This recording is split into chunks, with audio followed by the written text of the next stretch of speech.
एक साधक थे, तो उन्होंने गंगा जी की महिमा पढ़ी कि एक बार गंगा नहाने से 100 यज्ञ का फल होता है।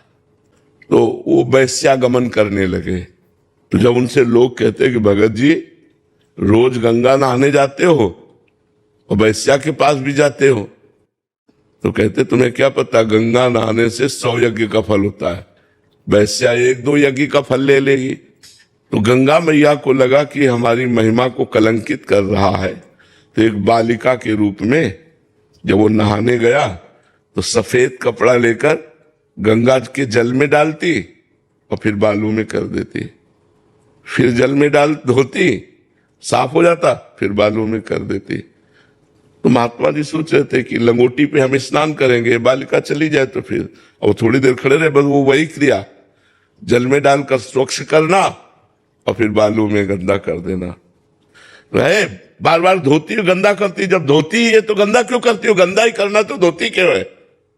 ऐसे बोले ये बात तेरी समझ में आ गई, ये बात तेरी समझ में आ गई। उस समय गंदा ही कपड़ा था, ये बात तेरी समझ में आ गई। जब तुझे पाप ही करना है तो गंगा क्यों नहाता है, जब गंगा नहाता है तो पाप क्यों करता है। देख तेरी यही दशा है, उस समय कपड़ा गंदा था, तेरी यही दशा है, जब तू मरेगा तो नरक जाएगा, क्योंकि तू गंगा स्नान का दुरुपयोग कर रहा है।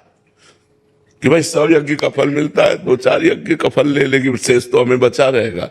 तो हम लोग क्या करते हैं कि जब हमारा पाठ पूजा और नाम जप हो जाता है तो मन कहता है ये तो हो गया ना, अब चलो और करते हैं, मनोरंजन करते हैं, फिर वो गलत आचरण।